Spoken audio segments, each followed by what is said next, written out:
topic. Okay, welcome everybody to another edition of the Supernatural Side Salad Show. We now have a website which Quantum has put together. It's just a Google site, I suppose. I'll make sure he puts a link in the description of the video, but he's managed to upload a lot of our previous episodes and things like that. So if there's things on there that interest you, feel free to check that out. We've got some people in here. What were we talking about? We were talking about. I wanted to just jump back into what we were sort of talking about. I believe Sure. we're talking about wages being increased in Germany. Yeah, I'm actually. We sort of got to talking before the chat started. So for anybody who wasn't in there, I'm in Germany right now visiting my girlfriend, and I'm American. And we were talking at lunch today about how Germany is implementing something akin to American minimum wage laws, and I'm sort of arguing from a much more conservative position where I think that might not be as beneficial. Whereas I'm sorry, I forgot the gentleman's name I was talking to. James. James, nice to meet you. He was arguing for that. He's from Canada, so we're sort of coming at it from way different perspectives. And Yeah, arguing such a nasty word. We were discussing. Doesn't Germany have extremely good social, support system? are you asking me? Yes. In my experience, yeah, from what I've seen, I've been here for like a couple weeks, and my girlfriend was born here. It seems like they do, yes. I mean, because that Most makes of the Europe argument does. for minimum wage a little less compelling. How so? Well, again, we have minimum wage here in Canada, and there's reasons for it. I think if you're trying to get what we consider the minimum wage jobs, like there are people in Canada that are trying to subsist on $11, $12 an hour jobs, which is very difficult. So if the theory and the thinking is to get people off of the welfare sustaining need, you raise the minimum wage to a substantive level so that people can work at McDonald's full time and survive. You know what I mean? So it's a different way of looking at it than, a kid coming out of high school can start working and make $12, $13 an hour and actually have a chance to survive on his own. And that way he's off the roll and off the dole and off the welfare. So you're taking out of one pot and putting it into another pot where the person then becomes self-sufficient and not reliant on the state per se. But it just means a different perspective for the employer, where they have to give a little bit more money to a younger employee. Yeah, I'm gonna have to play devil's And it advocate. might not be to the benefit of the company. Yeah. Yeah, There's arguments on both sides, definitely. But again, you're talking about what kind of a society do you want? Do you want a society where people can survive and sustain themselves and help each other? Or are you looking at a society that's basically individualistic and looking out for yourself? And in Canada, we've made that decision. Like 65, 70 years ago, we've decided that having a country of compassion and a compassionate social net is far more beneficial in the long run. And Again, that's what we've got. I sort of reject the dichotomy you're setting up there. I don't think it's either or. I think it's more of a grace. I think it's more of a sliding scale thing. And since I'm on the way other end of that scale, I would. I sort of cut my teeth. My first degree is in finance. I'm currently pursuing a second in radiography, but my first degree is in finance. So a lot of times, what I get into in conversations like this with people who mean well is that they don't realize the unintended consequences and some of the moral hazards that come with beginning laws like this. And now I'm not sure how it is in Canada, but I know in America one of the problems is I also employed people. Right. I owned companies where I've employed people. I was paying my employees around $55,000-$60,000 a year. They were making me slightly above that, and I took that profit. And it's like an electrical device without an outlet, without each other. We didn't make much sense, and together we were greater than the sum of our parts. One of the problems is once you raise the minimum wage, whatever number you set it at, whatever arbitrary number, how much is a living wage? This is the problem with the vagaries that surround these economic conversations that require hard figures. When you're talking about we have those numbers in Canada. We know what it costs us to live. So okay, well hold on a second. So let's go ahead. Sorry, just tossing that in there. Sure. Well, when you say somebody's getting paid, let's say we set it at $10 an hour. Let's say we figure that's what that is here in America. If somebody can't justify, if somebody is presently working at $9 an hour or $9.50, or is making their employer $9.50 an hour, those people will no longer be employed because they're no longer financially feasible to be employed. That's one of the concerns I have. I'm not saying it's necessarily true, but I think it's a natural outgrowth of the economics of the situation. Yeah, I think that oh, sorry. becomes kicked off the rolls. I'll let you go ahead. Up here we have every couple of years when they've indexed it now to the cost of living, and the in Canada the cost of living index. So if it goes up 1%, they get a 1% raise. It's just a matter of and every year this discussion comes up, and every year you hear the fiscal conservatives cry about how much this is going to damage the economy and put people out of work, and every year more and more people get employed in this country. So I'm not a financial guy. Like, when you start talking numbers, my mind goes numb and my jaw drops. That's not my forte. But I do understand. I've heard these discussions I'm in my 50s. I've heard these discussions since I was a kid, and every year it's the same thing when they talk about raising the minimum wage. And every year more and more people get employed in this country, and more people come off the welfare rolls because companies do adjust and they do find ways to make more money. If I had more money to spend, I will spend it. That's the bottom line of any economic system. If you give the consumer more money, it's also very difficult. Yeah. Say again? Yeah. It's also, there's also. Oh, sorry. Go, Rob. You go. Well, I was going to say, in the United States, wages have been, under attack for a long time. That it's for over 30 years, they've essentially stagnated. They haven't really gone up at all. Actually, they've actually come down a bit by some measures, and there's a lot of policies involved in why that happened, a lot of the globalization. There's a whole host of things as to why that's going on, but it is happening. And if you have to think about, if you squeeze people for too long and and their wage, you get a huge broad swath of the population that's moving closer and closer to the poverty level. It's actually really bad for the companies and corporations, because regardless of what you always hear, like on Fox or any of that, about the job creators being the big entrepreneurs and all of that, the real job creators are the people that empty the shelves. Because if you shovel money to the upper levels of income, they don't spend it. But when the middle class and everybody, when they get money, they go out, they buy things, they empty the shelves. So it doesn't really matter how good a businessman you are. If you don't have anyone buying your stuff, you're not going to employ anybody. Can I squeeze in here just for a second? I'm just some 19-year-old kid from Holland, and this whole discussion went off in the weeds for me because I only have a little part-time job, and I wonder. I know the system of a minimum wage. We have that in the Netherlands, but I don't know what would be the alternative to what other system would there be? I think in the context of this conversation, we're pursuing. Well, currently Germany has no minimum wage, so we're pursuing what that would look like and how that's fared. I mean, would people agree that there comes a point when the minimum wage would be too high? Right. Oh, certainly. Yeah. You have to. Yeah. You can run it too high. I mean, if it's that's why I think it's a whole balancing act. I mean, and also too. I mean, I think the balance that sort of Canada goes for, and that I feel like Australia tries to mimic a little bit, is sort of like a welfare system where it sort of tries to push you out of it. I mean, it does very much. Best it tries to do that. Yeah, it's there if you need it, but it wants you to do something else.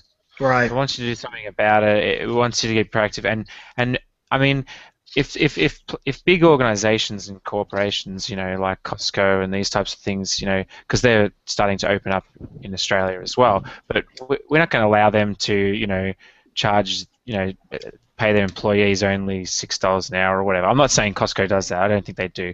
But I mean, the point is that you don't want it being exploited. You don't exploit people for petty wages that aren't even up to living standards. So I think that's the balance. You got to find the balance between that, and you got to find the balance between paying too much. Now I'm playing a much more conservative than I actually am, but I'll indulge the devil's advocate argument. Some people would say that this is a voluntary transaction between two individuals, and the word exploitative is sort of intellectually dishonest, because we're talking about two mutually benefiting individuals, and if one individual feels like they're no longer benefiting from the deal, then they can walk away from that deal. And also the employer can walk away, which is another concern. I was actually just reading an article today about a billboard in San Francisco saying "Meet your new replacement," and it was an iPad, and it was for Well, the only thing I would say to someone who says that, one thing that I would say is that someone who starts with no, it's all dependent on what you have already. So people who don't have anything, people who come from a background, broken home, no family, living relatives, anything like that, their only option, if the exploitation is to pay them barely living wages, they have to do that. That's all they can do. That's all the job they can get. My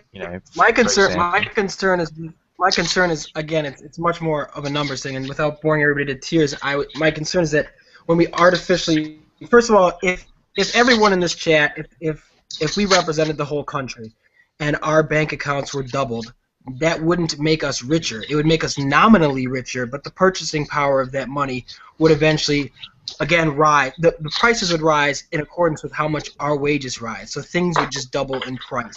And this is the thing: is when you set somebody's when you set somebody's minimum wage, you're going to have to reset it and reset it again and reset it again, because it's going to cause arbitrary inflation. My point is, if somebody wants to acquire higher wages, then they acquire unique skills to command those higher wages. They don't just poof money into their bank account, because I don't think you're understanding the concept of what the minimum wage is for. Perhaps I don't. I mean, I'm a massage therapist, and I've been an IT person for 25 years, and I understand that as I acquire more and more skills, I expect to be remunerated accordingly. But you're talking generally minimum wage. You're talking usually kids right out of high school, first jobs, that kind of thing. But in Canada, there are literally millions of people who are single moms who have to take minimum wage jobs to augment their child support. And if you want them on welfare, then that's fine. But if you teach them, if you give them the ability to work for their money, you're dealing more with the social aspect of why people work rather than just working to for money. You can offer tax breaks to the companies, and they do, and we do have tax breaks, and that's how it gets fed back. Yeah. So I mean, there's far more reasons why we work than just to acquire wealth and acquire shit. Yeah. And if that's the reason why you have a social structure the way you do, then I've lived in the United States, and quite frankly, I've never been impressed. Everybody's in it for themselves, and there's very little understanding that it's not just about accumulating stuff and acquiring stuff. And I mean, I understand economics and all this stuff too, but at some point there has to be a place where we live on this planet together. Sure. And I'm not saying everybody has to earn the same amount of money. I'm not saying that. But without some sort of a compassionate outlook on life, I mean, life is so much. It's already difficult, and when you take and marginalize an entire group of people, like say single parents, and you're wanting them to raise their kids because daycare isn't provided, and then they have to subsist on welfare, which doesn't cover their costs and doesn't cover their cost of living and doesn't give them a place to live. So you go and you make them work, and then you make the employer able to pay them $3 an hour. Like that's an insult to that woman who's trying to support her kids. Welfare doesn't. I don't know about Canada, but in America, you can definitely live off of welfare. You can definitely live. Up here, again, it's a different concept. Our welfare up here isn't like that. Yeah. It's a what's the word? It's a supplement. It's looked at as a supplement, not as sustaining. I mean, That's the point of the minimum wage. And in the UK, there were examples of people that have a lot single parents with children that actually have higher welfare benefits than they would be able to get on the minimum wage. Yes. Yeah. And when you're on welfare, you get your dental paid for, which I pay for. You get your health care paid for, which I pay for when I'm working. So yes, we take care of each other. And yes, some people do take advantage of it, but for the most part, people don't take advantage of it. Yeah, that's the difference. I gotta say that one sounds appealing, sort of a supplemental. It's like you said, if I understood that, it's sort of designed to sort of edge you back into the workforce, which is that sounds appealing to me. I think that might be a better way to go about it for Germany if they do end up going about it. But I gotta take. But they already have the social network in place, so it's not like they have to add a whole other layer. So. Yeah, in some regards they do. Yes, but not everything is covered. It's not everything. I haven't gained a full understanding of it, but there's obviously certain elective procedures if something is deemed aesthetics only or not necessary. I don't have a full grasp of the German healthcare system, but it seems to be by and large basic dental, basic healthcare. Yeah, you know, in the States we have people working 2 and 3 jobs that are still poor at the poverty level. You basically can't do much of anything besides subsist.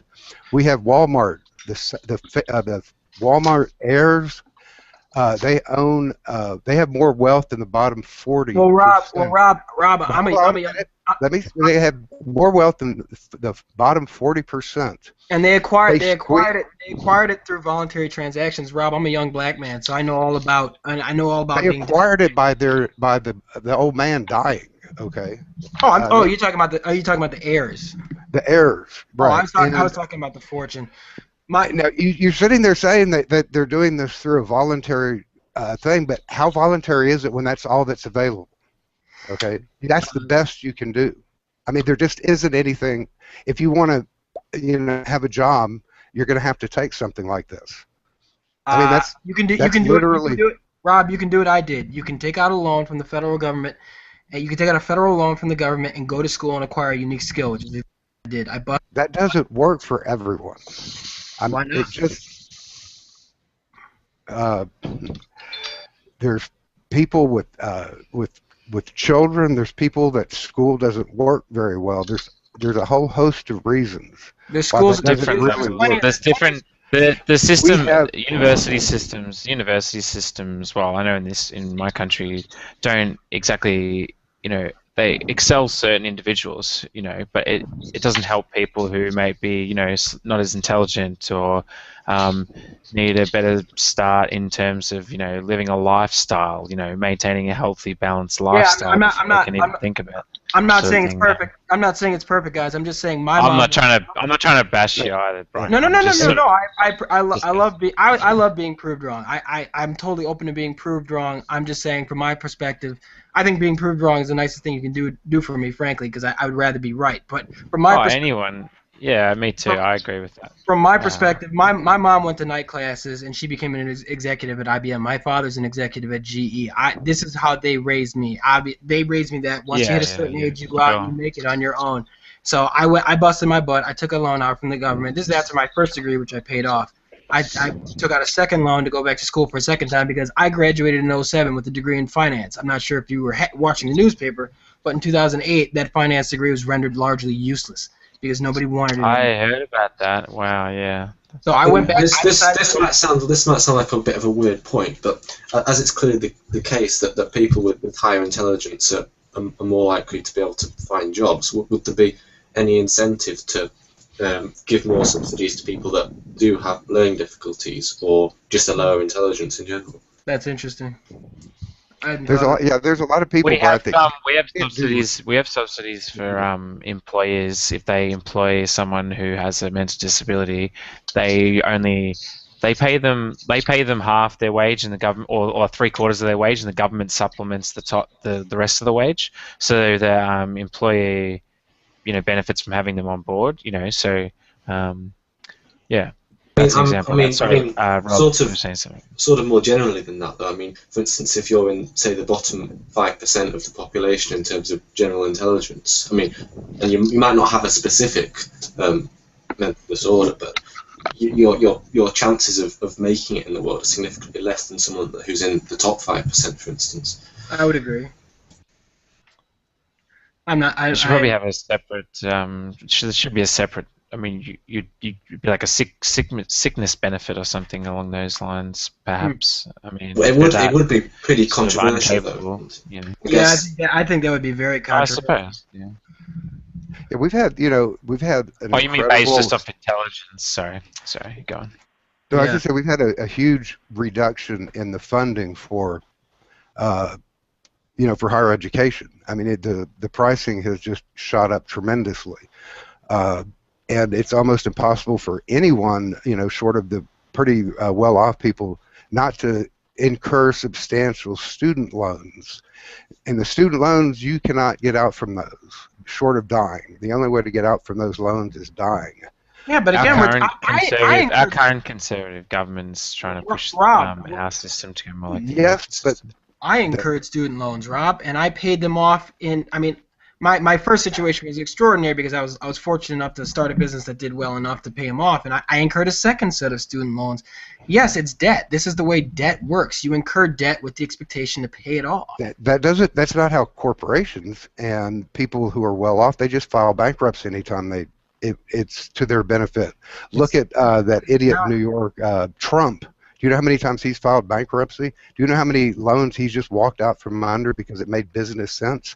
You can't do that with student loans. Then I would probably entertain an argument that corporate personhood should be modified such that individuals are legally liable for their to do something like that, and that there shouldn't be a loophole like that. But that has nothing to do with an individual. But wasn't that the heart of the Hobby Lobby discussion? Was how you define the corporation and their ability to regulate somebody's religious views? I missed that one last week, so we just went full circle. Yeah, that was the core of that decision. The corporation now has the right to mandate religious decisions. So now the corporation now has the ability to say they believe in God or not. And the corporation is a non-person, except in the law of the U.S. They are a person. Wow. So that's where your country is. John Oliver did a really good thing about that. A prisoner at Guantanamo, and then you're not a person. Right.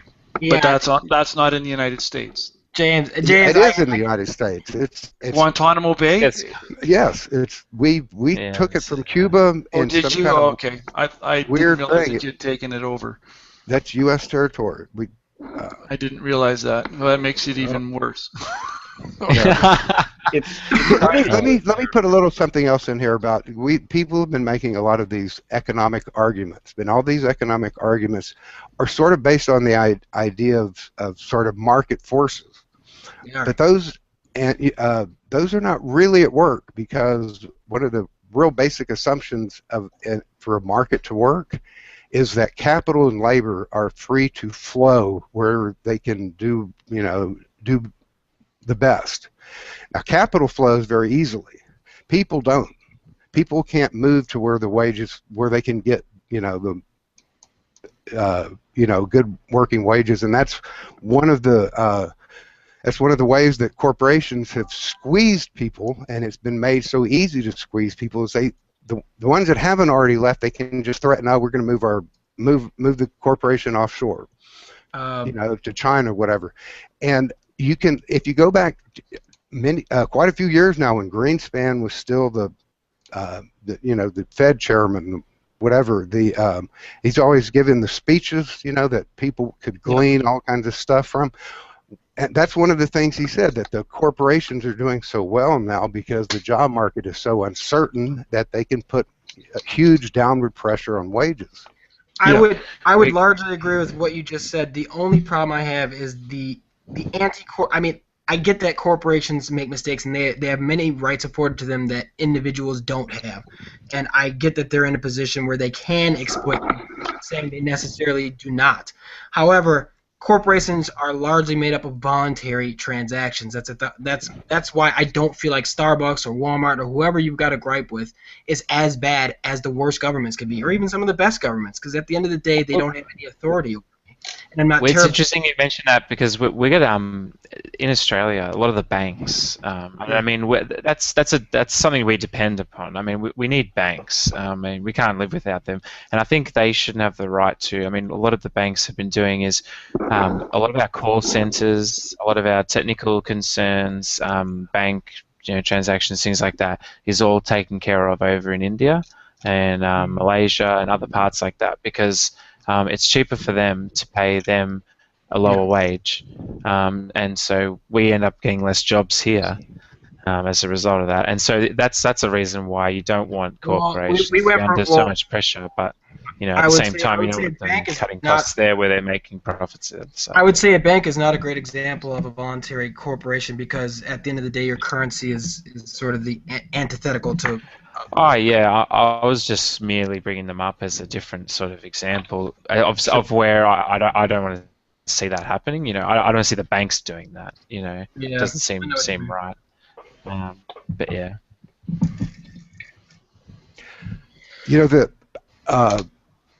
Another thing that is a gross market distortion that people don't ever discuss is you hardly ever hear it is the amazing subsidies that all these big corporations get. I think the oil companies alone get something like over $70 billion.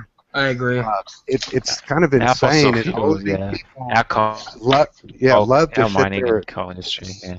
Come down on poor people, and they don't want to work. They just want welfare and all that. The biggest welfare whores in the U.S. are the corporations. Oh, that I agree with. That I agree with. But once you start eating away at all these different these so-called market forces, it pretty much undermines any use of market arguments because the market is not a market. It's too distorted to be a real sort of market. Well, Rob, I would disagree with that on the grounds that it's not it's not a free market when you go to the government and ask for a handout. There's nothing capitalistic about a bailout. That's the antithesis of letting people stand and fall on their own merits. To step in and say, these guys are too big to fail, that's not allowing somebody to stand or fall on their own merits. Well, right, but that's the practical thing that is happening. That's been happening, and it's going to continue to happen. I agree, and I don't think if you allowed the market to fluctuate. I agree. The government stepped in and used its authority to pay off corporations to the sum of egregious amounts of money, and I think that's wrong. Which is one of the reasons why I don't trust government to do the right thing, and I trust individuals to act in their own interest. But okay. I guess I'm missing something here. I look at government largely like a gun in the table in a room full of people, and the person with that gun is going to ultimately have some degree of authority. The problem is that we've granted them authority to make these kind of decisions. I think the bailout was a big mistake. I think those banks should have gone bankrupt. I think they should not be allowed to still thrive. They were insolvent. And that is why Canada was seen as one of the leaders in the post-2008 world for economically, because we refused to bail out corporations. Exactly. When our banking system is structured so vastly different than yours. Yeah. There just wasn't the ability to just go and bail these people out. So the guy who actually put all that in place just recently died, which is sad. But he actually lived long enough to see how his policies changed an entire nation. It was quite fascinating. Who was that, James? What was his name? Jim Flaherty. Oh, okay. Yeah, he died. He had cancer. He was really sick right at the end of his life. He retired and a week later died. So yeah, I would love to see Merrill and all the other people should have gone belly up. They really should have, in my opinion. Yep. But when you got a government being propped up by people who are getting their asses licked by all these people, you've got a real problem. It's like Monsanto. You look at Monsanto, and they've got the government can't step in and say stop feeding the people shit. Well, Yeah, because the government's run by these guys. Yeah, when I talk about companies standing on their own merits and thriving from voluntary transactions, these are not the companies that I'm talking Exactly. about. These are not. I But agree. that's the norm. That's what's going on at the moment. Only because there's a source of power for them to latch onto. I think that the less temptation there is for it to be a centralized source of power, there's nothing to corrupt them. People are forced to stand and fall on their own merits. I did just fine. I had a business. I came out of my bedroom and ended up doing work for Disney and Pixar. That was from my bedroom. I was a kid from Wisconsin. I did that in 6 months. Yeah, but there's a direct relationship between the lessening of regulation and the more and more the government got bought out and they're doing the business for the corporations. What's happening is not a problem with the government, it's a problem with a bought government. Yes. I'm sure you got a far better education. I'm sure you got a far better education and had greater access to resources. And what work did you do for Disney? I'm sure that had something to do with the computer or something like that, which, you know, a lot of you know, people who aren't as well off, unfortunately, don't have access to. And that's part of the debate, I suppose. But I just wanted to say hello to Nathaniel. Nathaniel, hello. You just jumped in.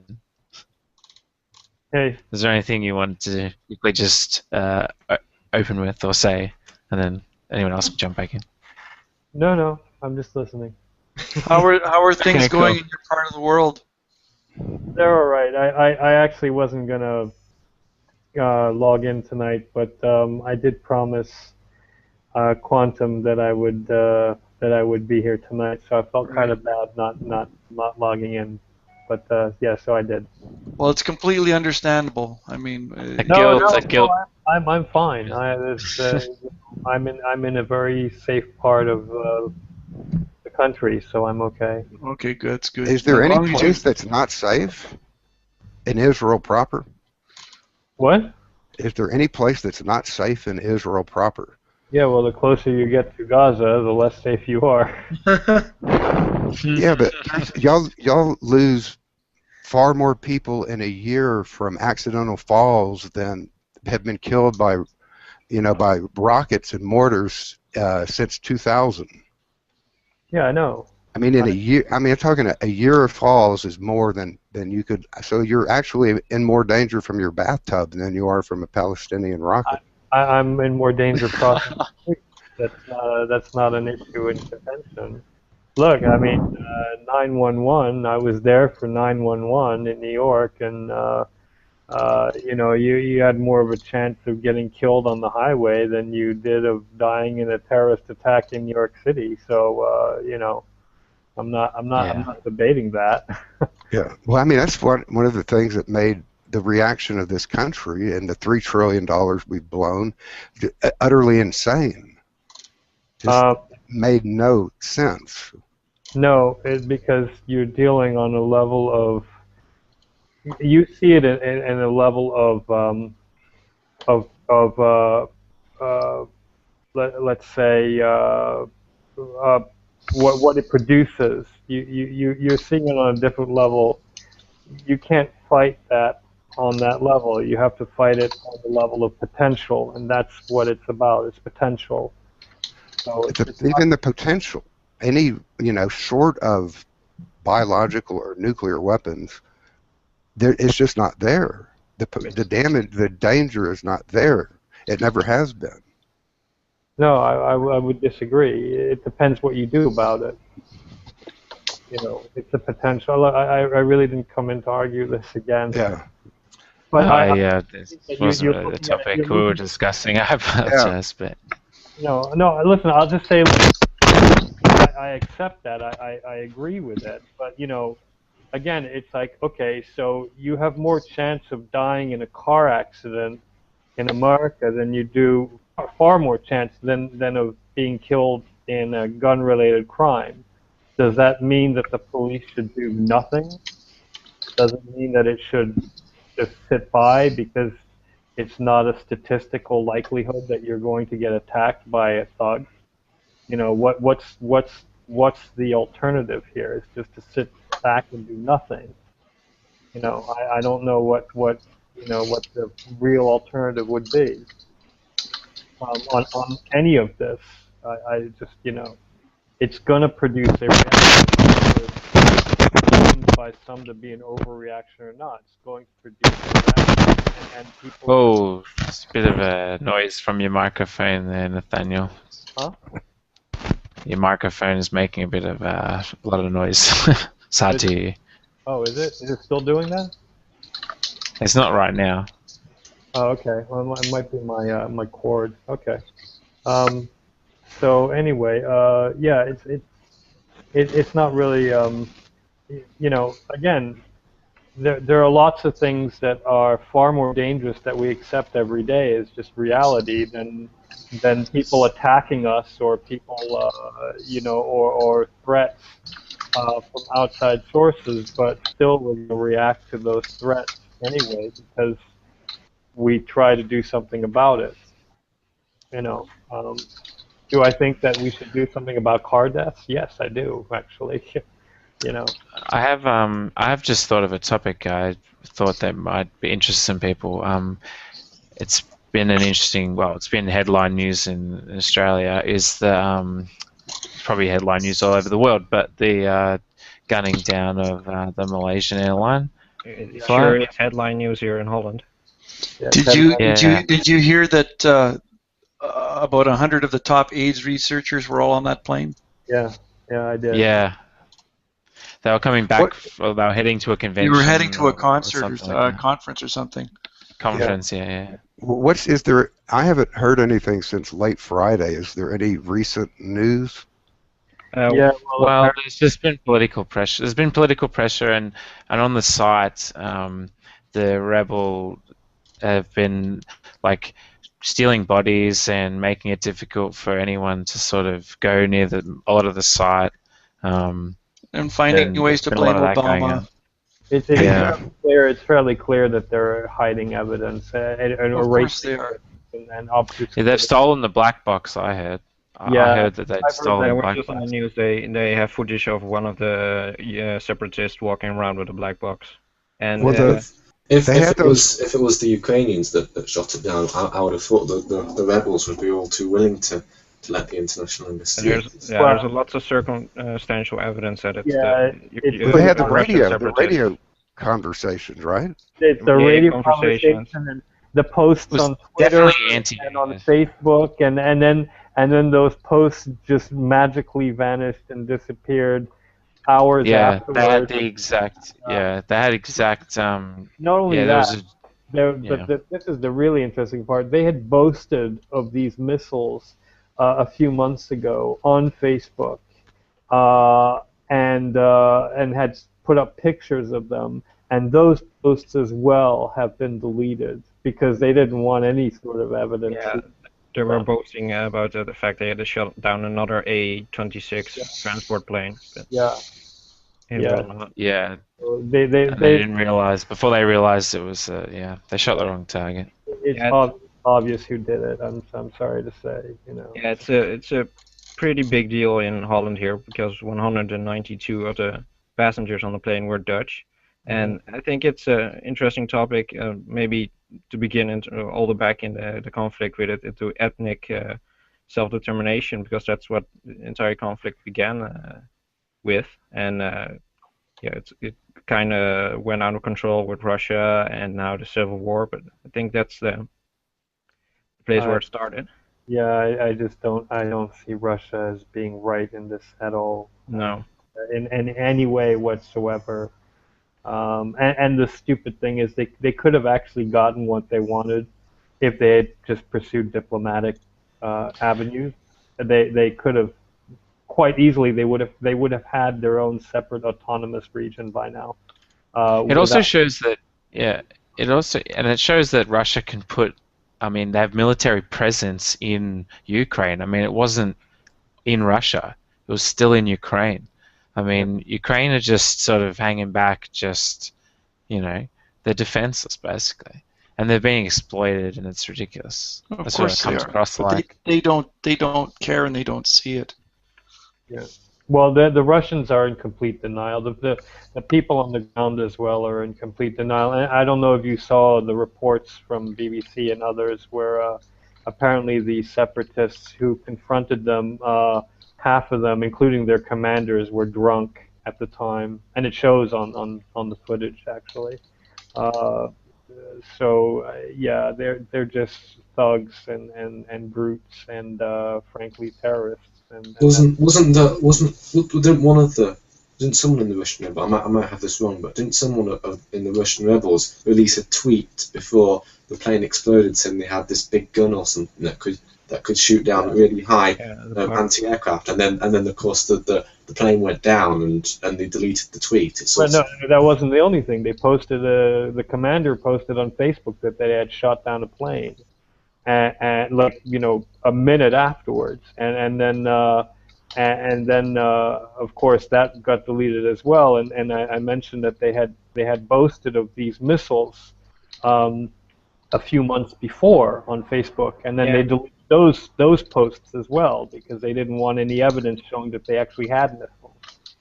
Yeah. So, plus, there's footage of the missile carrier driving back over the Russian border with one missile missing. So I'm sorry, but at this point, without any further dramatic evidence to the contrary coming forward, you have to be a complete conspiracy theorist idiot to believe that it wasn't the Russians or the Russian rebels who actually did this. Yeah, but that video that with the Buk missile carrier driving across the Russian border, that implicates, of course, Russia. And I think it's a shame that they don't admit it, or at least say, yes, there is a missile carrier driving onto our border. I don't understand why politicians are not pressuring Russia to shut down the borders if they want nothing to do with it, because they just keep everything open, let things drive in and out, and well, they're not letting things driving in and out. They'll do it themselves. Yeah, they're training them, but they don't admit that, and everyone actually kind of knows now, but it's still being they're trying to be secretive about it, but. Yeah, but everybody knows this. The only problem is what are we going to actually do? There's very little we can do. We can't go to war with Russia, and we can't embroil ourselves in Ukraine, or will we risk going to war with Russia? This is just frankly, there's not much we can do besides just decimate them economically.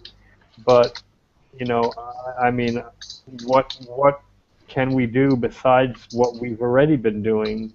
There's not much left to do on the economic front, so I'm not sure that anything will be done, frankly.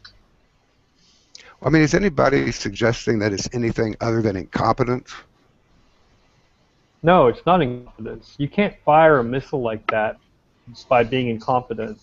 You have to train to fire a missile like that. I mean, I don't know if you've ever seen a missile system, but they are really...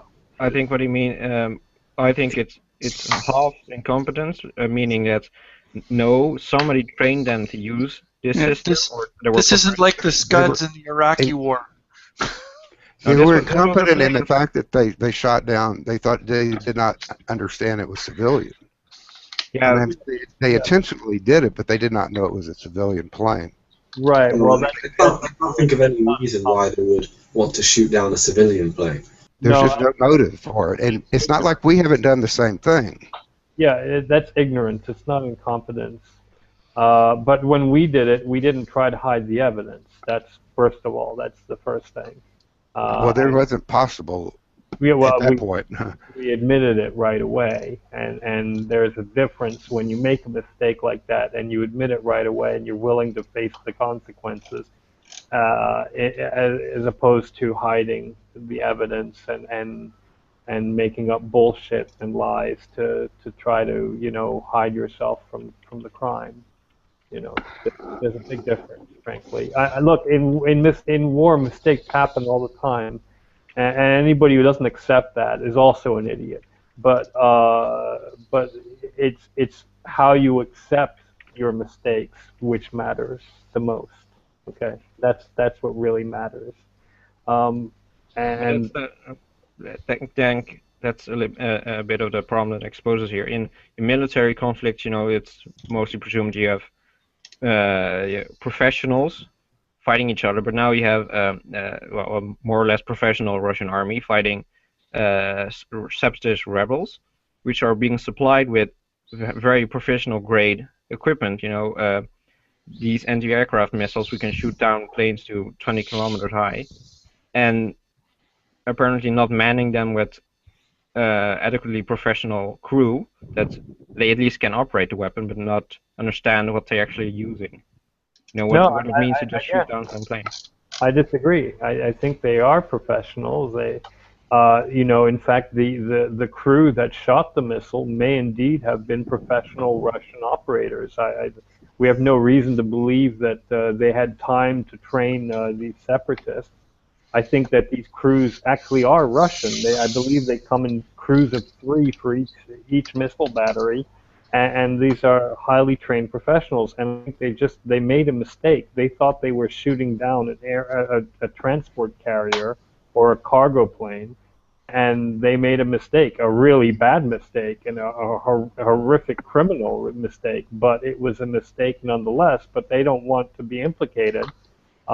And they didn't want the rest of the world to come down on them for being involved at this level in Ukraine. So I think that this is why they're covering up all this crap, and it's pretty obvious that Russia had if it didn't pull the trigger, it was at least there on the scene. They don't just hand these things over to separatist groups and let them do what they want willy-nilly. They're not that stupid, Can I just bring up a related point about all this? The thing that I've heard that's very interesting is the countries that sort of prevented airlines from going over Ukrainian territory. I mean, I know in the UK, most of the planes that were leaving the UK actually avoided Ukrainian territory, but quite a lot of German planes didn't.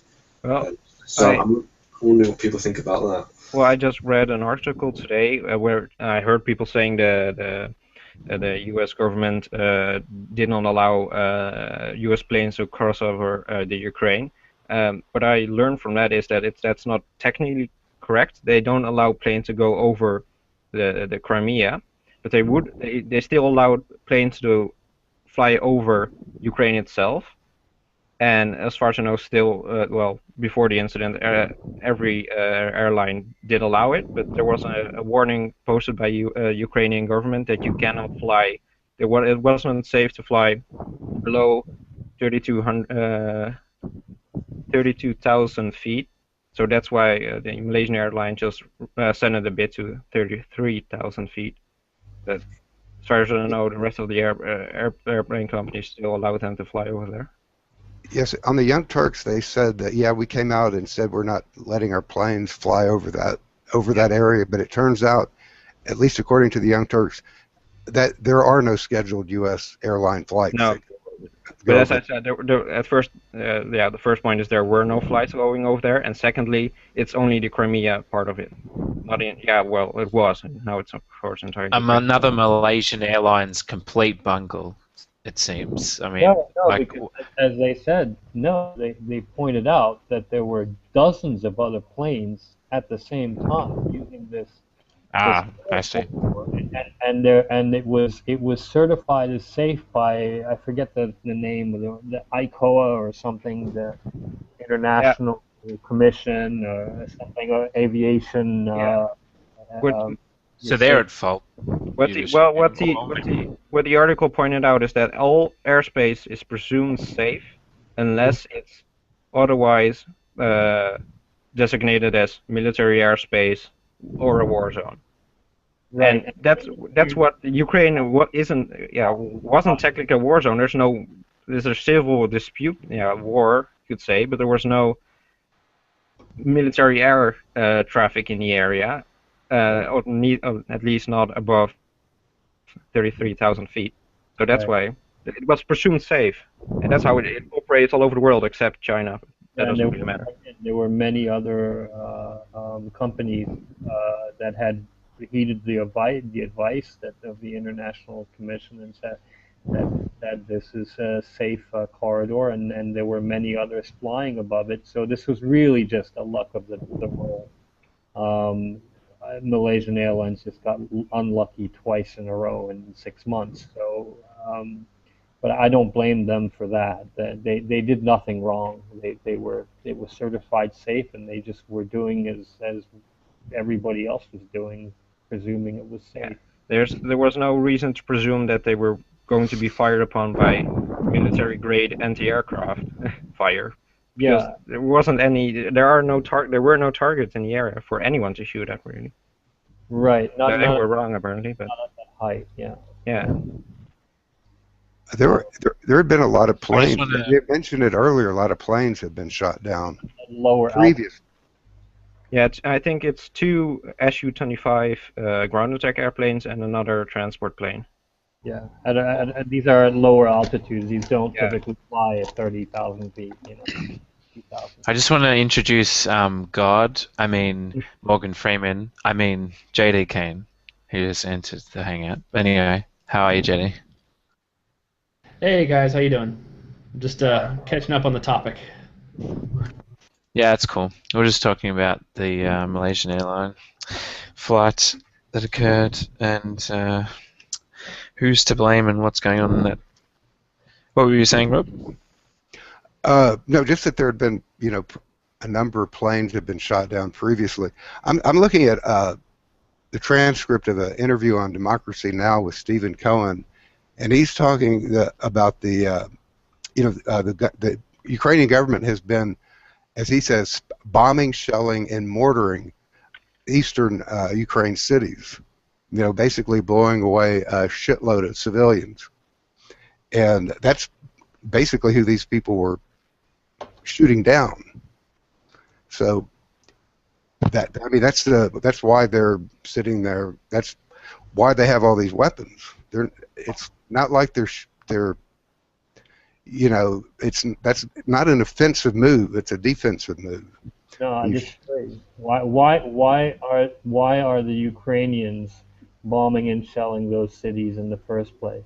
Because the whole separatist thing going on. Right, and is that a justified reaction on the separatist side to take over those cities and arm themselves against the government? I don't know. I don't know the situation there. I don't know the history, but I do know if you're just widespread bombing cities and taking out civilians right and left, I just don't think that's a good idea under any circumstances. They're not widespread bombing. And they have not, carpeted the area. I think you could characterize it more as Ukrainian army besieging Luhansk and on other Donetsk, the other cities in the Donetsk area. They're besieging the cities because they're being held by separatists. Right. Right.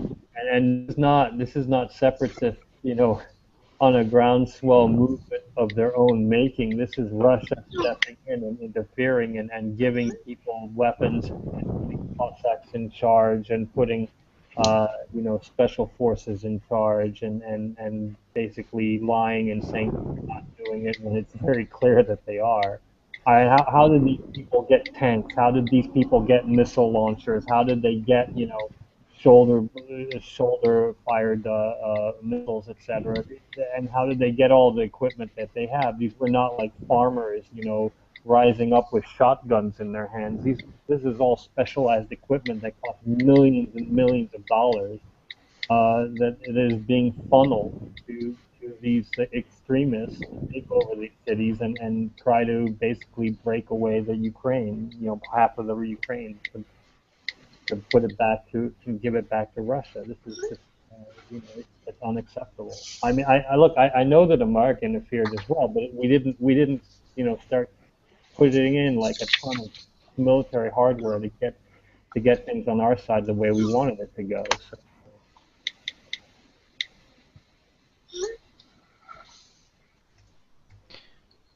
Well, yes. I'm not sure what we were discussing about evolution last week, but I mean, is it even something that needs to be discussed anymore? I mean, why it's a lie.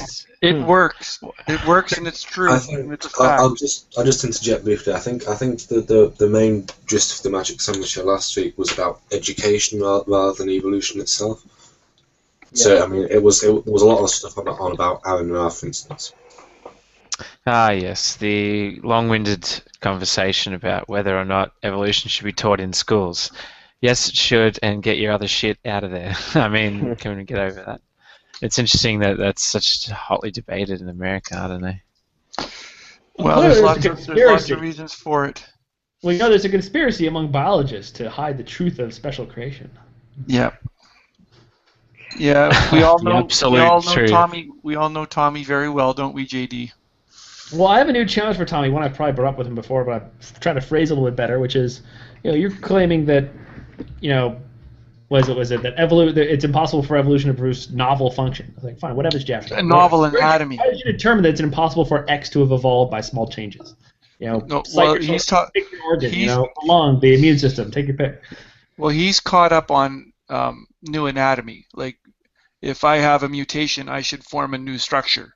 That's what he believes evolution to be. Right. Well, that's stupid. Well, of course it is, but he doesn't understand that. And unsurprising. Yeah. I've explained the same thing. I was like, a single mutation does not do a lot. That's why when biologists look at the human body or any organism at all, they're like, okay, how could this have formed? For evolution to be true, this would have to have formed through small successive changes. Brian, is it possible for that to happen?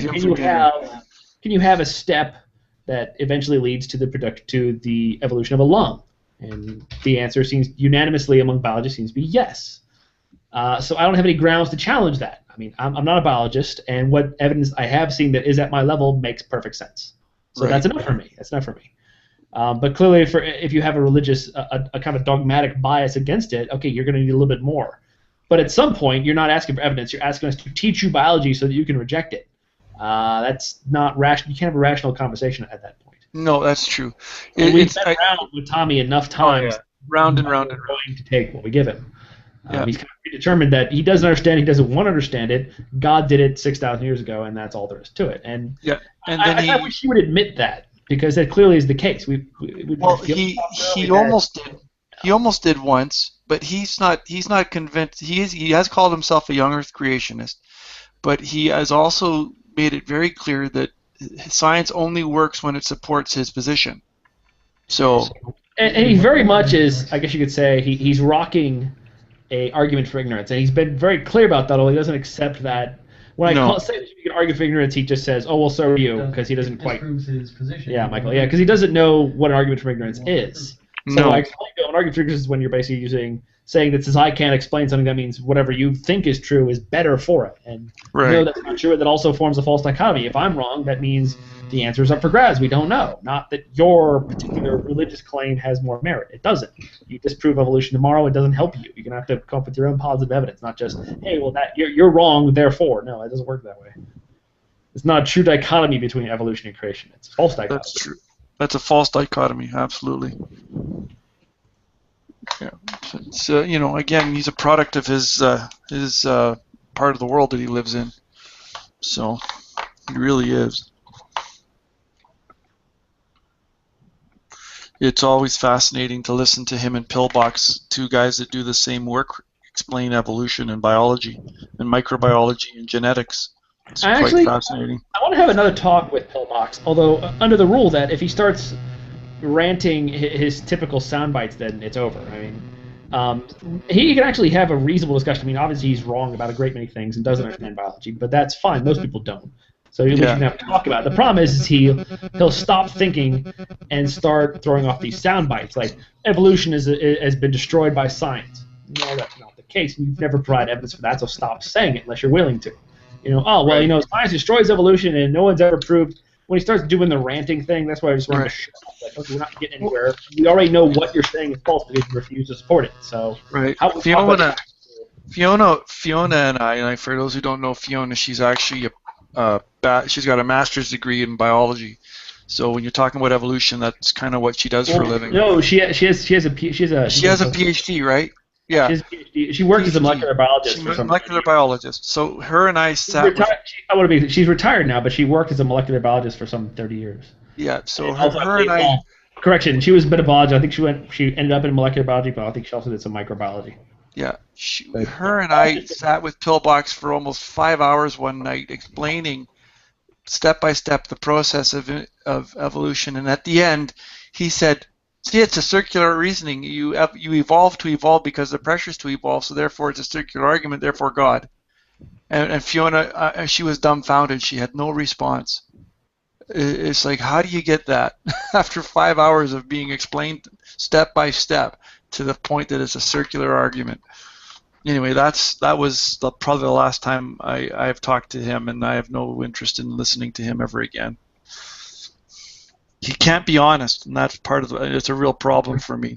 Well, I mean, that's just a creation. Well, anyway, that's not even a thing for him, because I mean, I had the first time Tommy, he was under the name Michael Cooperstein at the time. I updated him on the creationism group on Facebook, and I told him I was starting to do hangouts, and he joined me for one, and went on for some 5 hours of myself. I think Fiona was there. I know Ozymandias and his wife Ilana were there. Ilana was also was a biologist for a living for a while, and spent like 5 hours explaining this stuff to Tommy. I would make a claim, and we'd explain what the problem was. And he did his whole thing about how he thinks epigenetics and consciousness run things. And Ozzy did a brilliant job of pointing out exactly why that does make it. You know, he's saying, like, we should see scurvy being cured because someone would be pregnant and get scurvy, and before they die have a baby, and their consciousness would repair the vitamin C gene, which is broken in all humans in a way that will never be fixed. And we said, well, why don't we see that? And Tommy's thing, well, we haven't tested for it. Of course we haven't tested for it. We know that can't happen. So we went on a long list of this stuff. Yeah, I hear it, Quantum. Hear what? Buzzing. It's probably you, JD. Oh, well, no, my friend's typing on the other side. It's not Buzzy, he's typing. No. Where it's actually someone's mobile phone device. It doesn't matter. It's right, but anyway, yeah, Tommy had this explained for 5 hours, and the next day he's making the exact same errors. So there's no way around that. He's not able to learn this stuff. He clearly seems like he's not able to learn this stuff just at a mental level. Like he's not particularly. I'm sorry, Tommy, if you're watching this, you're not a particularly bright guy. It's unfortunate, but also means you're probably going to have trouble grasping stuff like this. Yeah, well, like that thing I posted this morning, and he's going on. His refutation of evolution is mutations don't create new novel anatomy. Give me my prize. Like, yeah, that's an assertion, not evidence. Try again. Exactly. And here's his response. If you Evos, think mutations add new novel anatomy, either small or large, I'd like to see the link, please.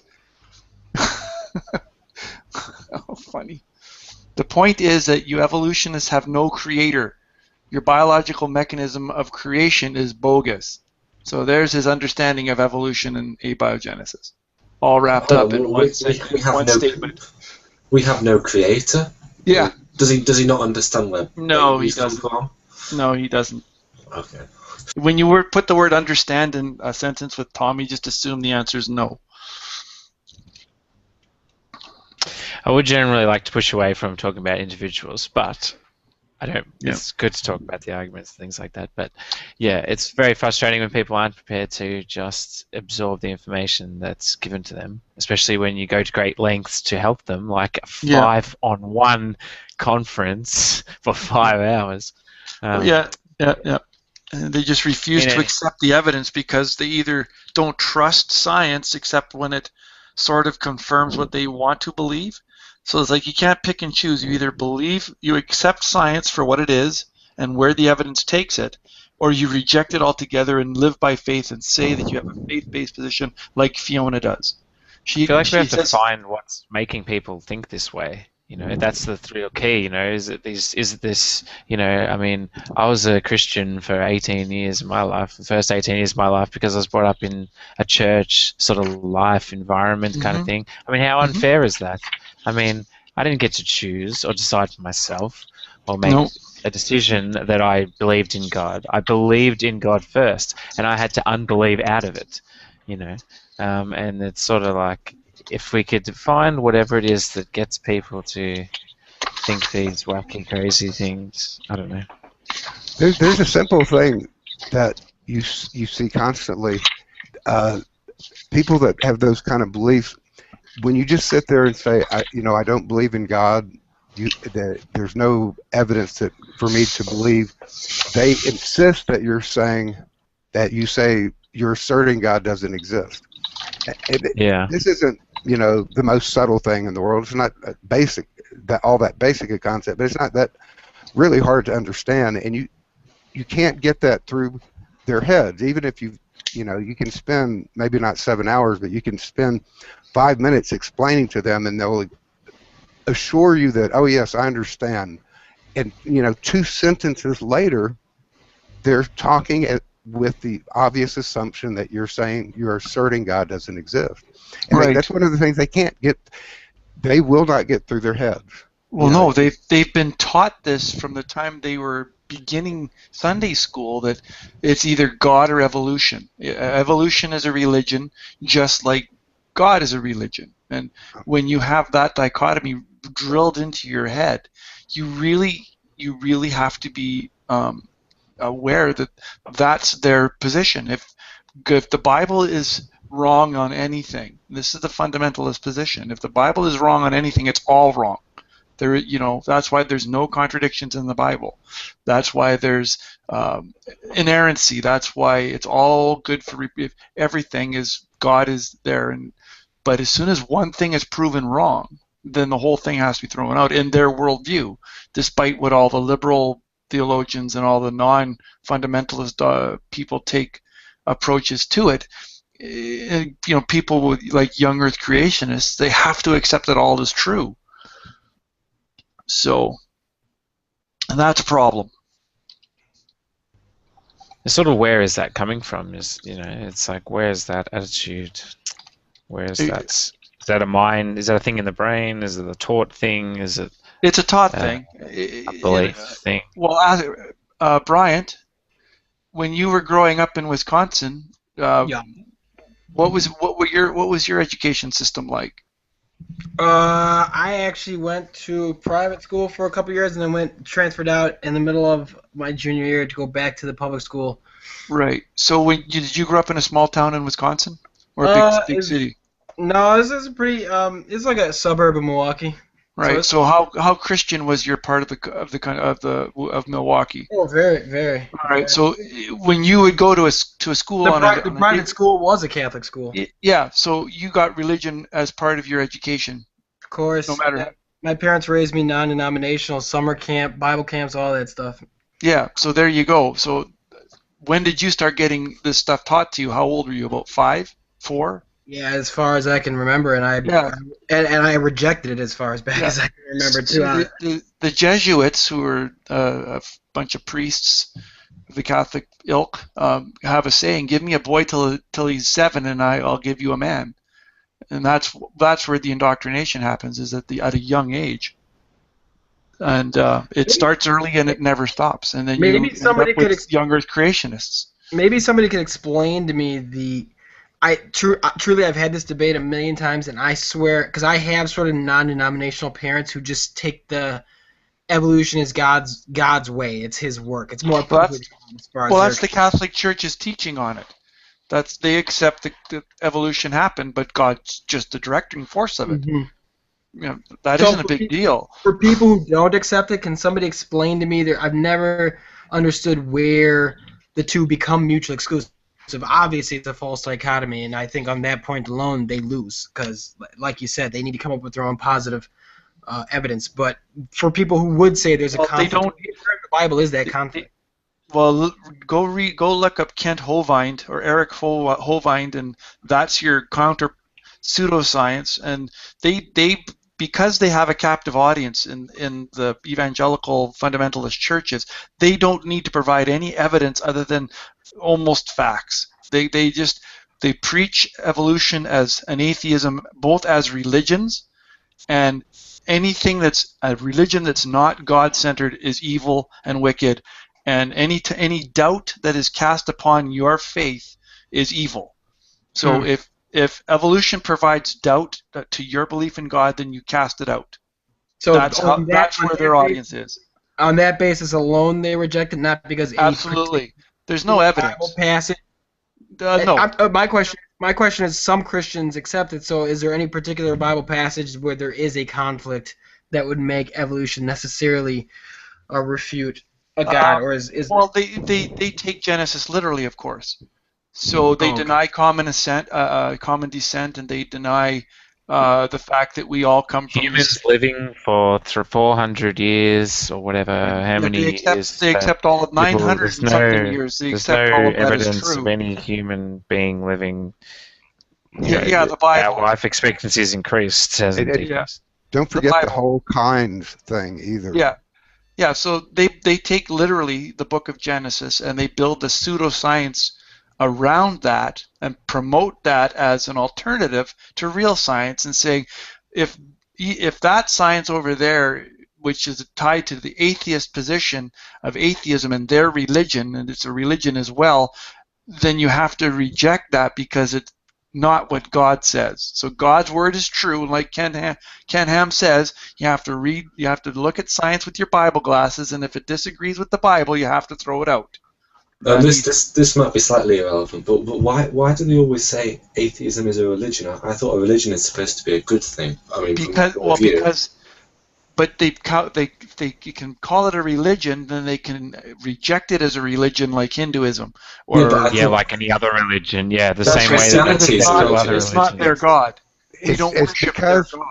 By calling it a religion, it allows them to say that it requires faith. Absolutely, we have faith. They like faith though. Yes, right. But only for their God. But we use faith. Their God is the only right God. So if I have faith that I'm going to get up in the morning, put my feet on the ground, and my floor is still going to be there, that's okay. But if I have faith that atheism is why that floor is there, that's a problem for them. So there's now good faith and bad faith? Yes, there is. Yeah. Just like there's circular reason or good circular logic and bad circular logic, or vicious circular reasoning, or whatever God calls it. They do have a certain logic to it. I mean, putting aside the complete idiocy of their beliefs for a moment, if you do believe that the Bible is the Word of God, then why would it be wrong? Why would some passages be proven wrong if they are actually from the Creator himself? So that's right. Since their God is supposed to be all-knowing and all-powerful, why would how could something be proven wrong that he said? So anything that does say that something in the Bible is wrong is evil, because that's like saying, right. If I go to Mars and don't die, therefore it must be suitable for human habitation. I mean, something like that. Yep. Yeah. I mean, but there is a logic to it. All you have to do is accept that the Word of God is inerrant, and that 2 Timothy 3:16. Yeah, and so anything that derives from it, is circular logic and all that, is just defending that one single position that God is inerrant and everything else is created evil. That's right. One of the big attacks on the creationists, of course, is that faith is not evidence of anything. It's true. Belief with the absence of evidence. So faith is not an avenue to the truth, to reality, to what's real. And so that's one of our main attacks on them. So by them claiming that we have to have faith, science requires faith in order to believe all of the, what science says. That's their way of trying to basically project one of their standard methods, projecting that back to us. And so they're trying to say that science is no better because it requires faith too. Yes, but it's worse than that, really, because it's not just that they discredit us by saying that we have to have faith for our position. It's that they're saying that we have an evil faith. It's not just that we're another faith. That's right. Every faith that is not their own is evil. I'll say it quite clearly. Islam is evil, Hinduism is evil, Judaism is maybe not evil, but it's evil when it rejected Jesus Christ, etc. I mean, there are ways to parse it, but every faith other than their own is of satanic origin, and that means that they can castigate it's not just to discredit us in the eyes of the rest of the population. It's to tell their population, don't be fooled by Satan. These people are of Satan. And the only way to really put that in a picture to these morons who grew up this way is to make the case that we are an evil religion trying to coax away their children to evil ways. And that's their entire argument. And whether that convinces the general population or not, that's a secondary issue. The real primary issue is, don't leave your faith. Don't leave our side. You know, that's right. You are like us. Yeah. As someone who that's certainly had an argument. That you know, so that's a major problem. Anyway, sorry, Jody, go. It's okay. As someone who's read a few books by Bart Ehrman on the Bible and contradictions and discrepancies, anyone who thinks it is without error has not read it, or has not tried to read it, or has done everything they can to come up with whatever rationalization they can come up with is superior to simply accepting that there are discrepancies. I agree, but it still blows my mind when I talk to people and discuss this stuff, and they're like, "No, there are no. It's inerrant. There's no discrepancies." It's like, what about this one? Right. And then their brains turn off. They're like, "Well, there's got to be some way. Let me think about it for a second." They'll come up with something completely ad hoc, like what's a very common one? Who bought Potter's Field? You know, was it the priests, or was it Judas? And they'll come with all kinds of fancy footwork to try and make it say, well, it could have been this. It doesn't say this, but it could have maybe, to make them work, it could have sort of. Well, at some point, you don't even have to go that deep. Just talk about the slavery issue that has been a debacle online for the last 4 months. I mean, it's not really slavery like we think of slavery. It's like, it's not. You know, the Bible really doesn't say that owning people is what it's talking about. It's bullshit. Yeah, people owned people, and they killed people because they owned people.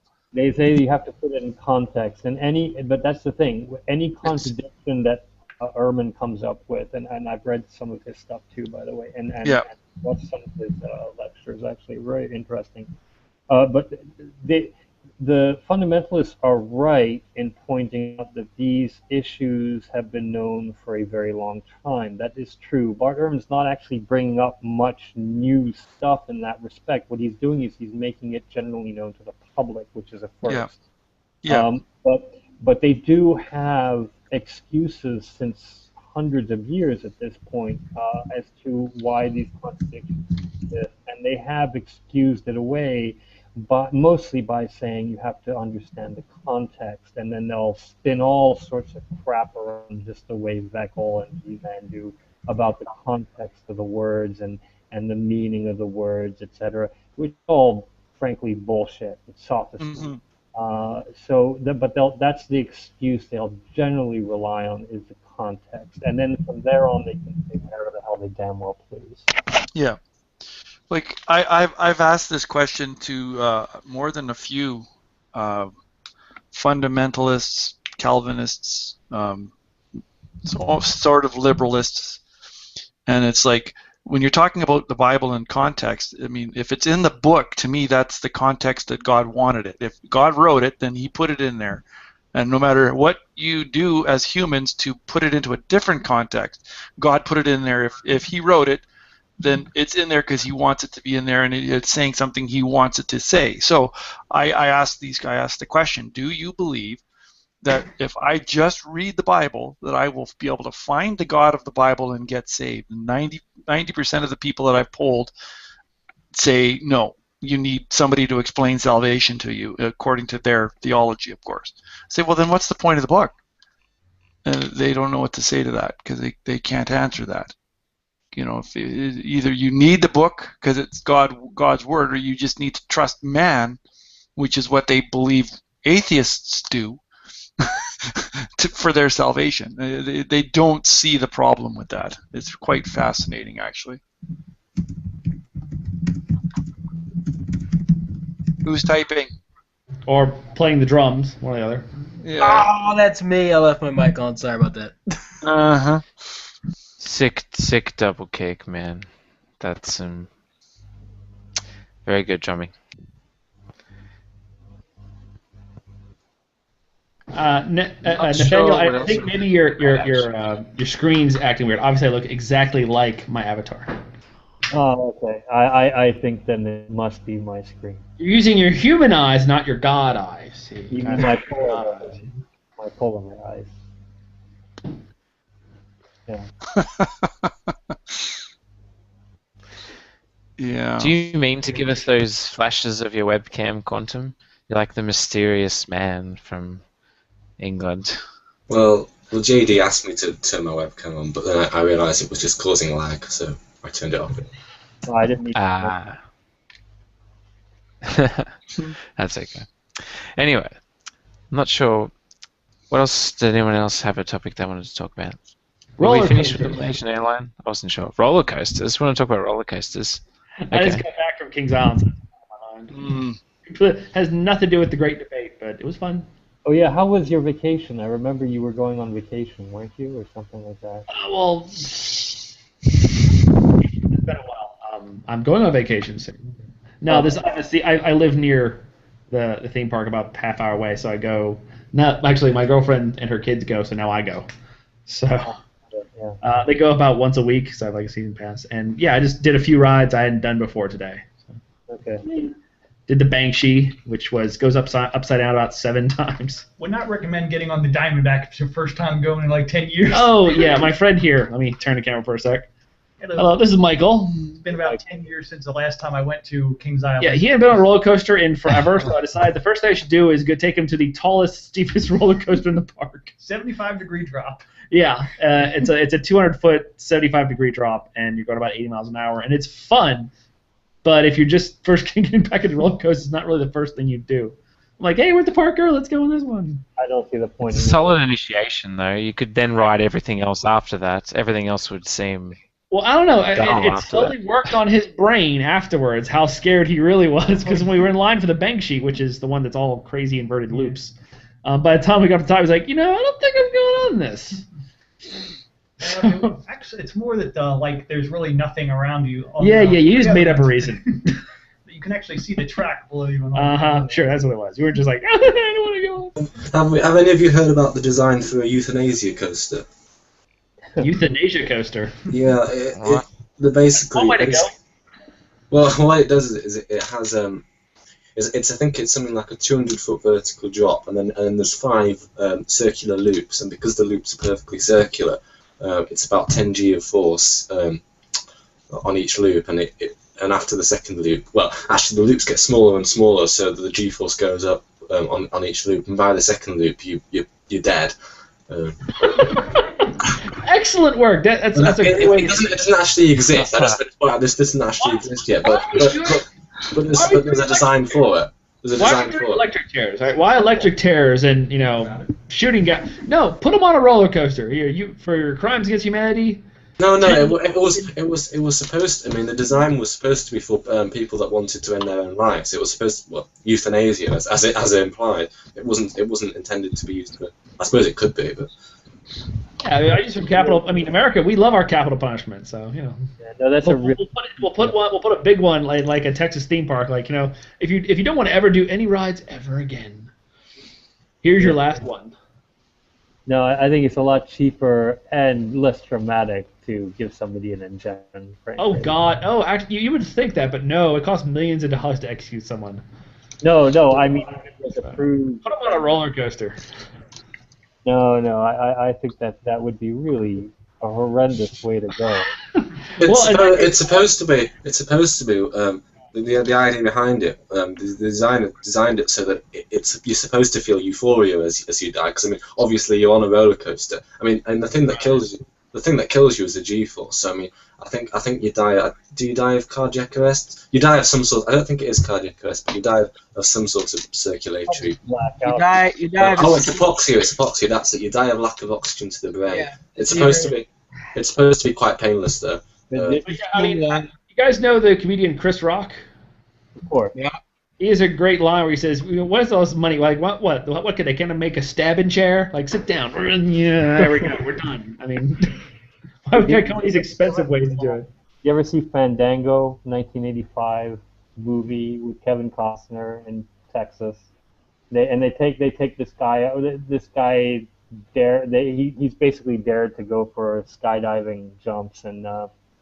But anyway, I won't ruin it for you. But if you do watch that movie, that movie has only one purpose, and it is this one scene where the guy has to go up and jump out of the plane. It's kind of like that, where the guy flying the plane is getting high and telling him, I'd rather go out, in a blaze of glory than in some senseless tragedy, And it sort of reminds me of that.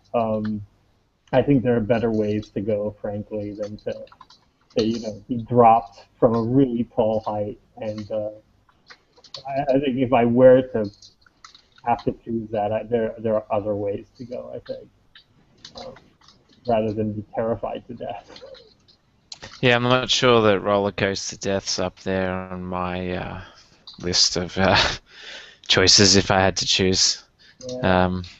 It's a difficult one. I mean, some people are so simple. Yeah, it's an interesting question, actually. What would other people choose? I've a great difficulty with it. I mean, I just struggle with every aspect of dying. It's like, I don't want to be burned. The typical ones people throw out, I think, are like, people say, oh, would you rather drown or be burned alive? And it's like, no, I'd rather neither of those. I know that I hear drowning's not so as bad, but I mean, the sheer panic. You know what's happening. Drowning's supposed to be worse, isn't it? I thought drowning is. Yeah, as far as I know, you're conscious through the process, so I think it's. Because well, compared to burning alive, I mean, some people say like a house fire or something, but you usually like faint from smoke inhalation before you sort of being burned or anything like that. On that topic, strictly just being burned, like fried, but yeah. Sorry. Has anyone seen that video by that crazy Russian hacker? The one with the dry ice and air conditioner. I saw that one. That idiot almost killed himself. Yeah. What a moron. What happened? Did he actually? Say again? What happened in the video? Sorry. He was trying to create his own. He was trying to create his own, AC cooling hack or whatever his shtick is, and unfortunately, one of the byproducts is carbon dioxide. It's not monoxide, because monoxide has a. No, it was carbon dioxide. He made an air conditioning unit out of basically it was a glorified bucket of dry ice. Bucket of dry ice. A fan to propel the dry vapor through the room. Right. Which is about as stupid as you can get, frankly. The thing about it is, I mean, dry ice is obviously dangerous chemical, not because of perhaps things that you'd expect, but I mean, because I have worked, being a student, I have actually been in a chemistry lab before. I don't do so much chemistry anymore because I've decided that physics is obviously the better subject. But I have been in a chemistry lab before, and we had to fill out all these risk assessments for every chemical that we were using and all sorts of that sort of thing. And I mean, you get people on YouTube that clearly don't do risk assessments, and it's sort of obvious. I mean, you can't. I mean, you get people doing really irresponsible things with dry ice, that sort of thing. So it just seems to me that it would. If I was YouTube, I would take that video down. I would, yeah, but I mean, somebody's gonna kill themselves, and they're gonna sue. Yeah. They're gonna sue YouTube, and I mean, it's just not something that they should have up, frankly. It's not the only thing he did wrong as well. He also shows himself actually holding the ice with his bare hands, which is again a rather stupid thing to be doing, considering it's dry ice. Yeah, you can under certain circumstances for a very limited time, but he doesn't really go into that, and. Yeah, you can, but there is a significant issue with that.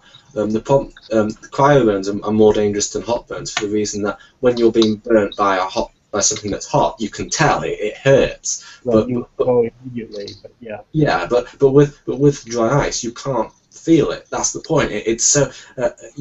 But when you get below about -20, you stop being. Instantly your nerves would be fried.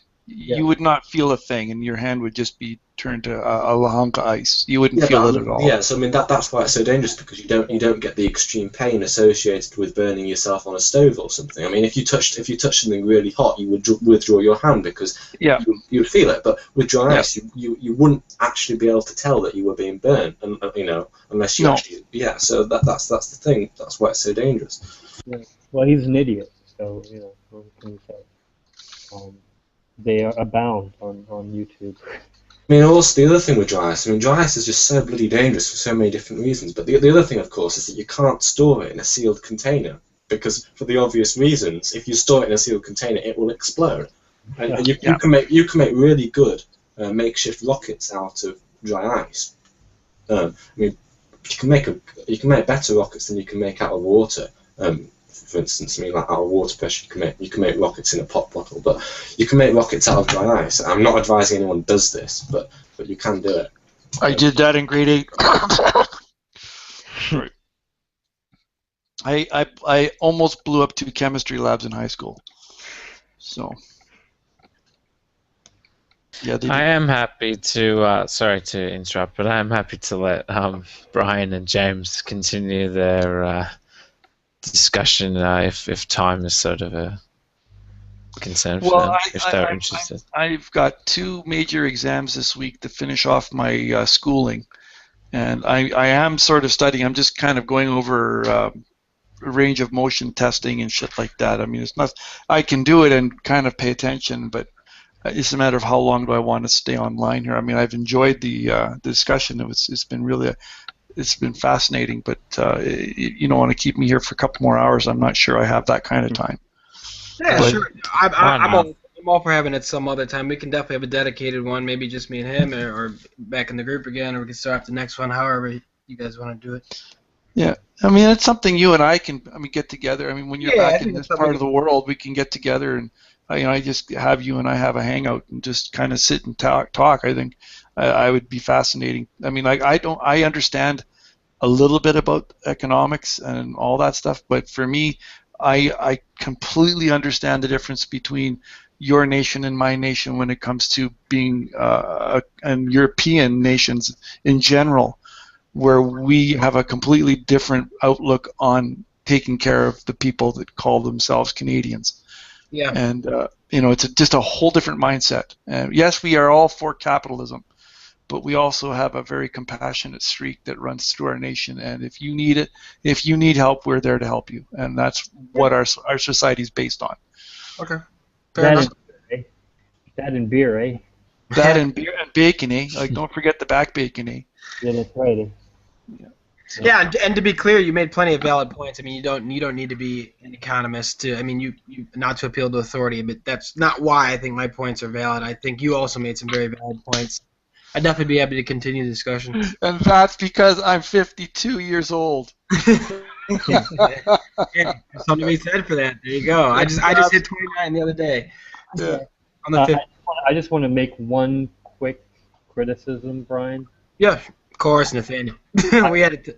Yeah, I don't view any economist as an authority. I don't view any philosopher as an authority. I'm with you, Nathaniel. Those are just pieces of paper that say you've read some shit. I agree.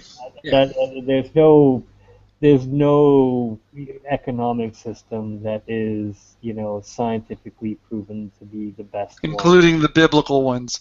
Yeah, I agree. And there's no philosophical position to take, which is solipsism rocks, man. Yeah, work your way around that one. I just think that anybody with a basic level of education can argue these things till I'm blue in the face just as much authority. But, I agree. I completely agree. Yeah. So anyway, with that, I'm gonna call it a night. Thanks. Take care of yourself, Nathaniel. Oh yeah, I'm fine. Okay. Thanks, and you guys have a good night. Bye. Take care. Yeah. Thanks, man. Well, was there anything else, Quantum, that you were aware of from the Magic Sandwich Show that we haven't covered? I think they mostly stuck with evolution. There was some quite a long discussion about education in American schools. About I think it was the sort of thing that they were allowing creationism to be taught in schools. A lot of states are doing that sort of thing, or just poor education in general, I think. Well, I don't have any problem with like it's not illegal in the U.S. to talk about God and religion and teach the Bible in school. What it's illegal to do is make it mandatory, and what it's illegal to do is teach it in science class. And that's what the ID movement and the creationist movements have been trying to do for 40 years now, is get it back into the science classroom where it doesn't belong because it's a religion. And that is, if you want to have a class after school and teach your creationism, go right ahead. So, I mean, there's nothing you make it a science. That's a problem.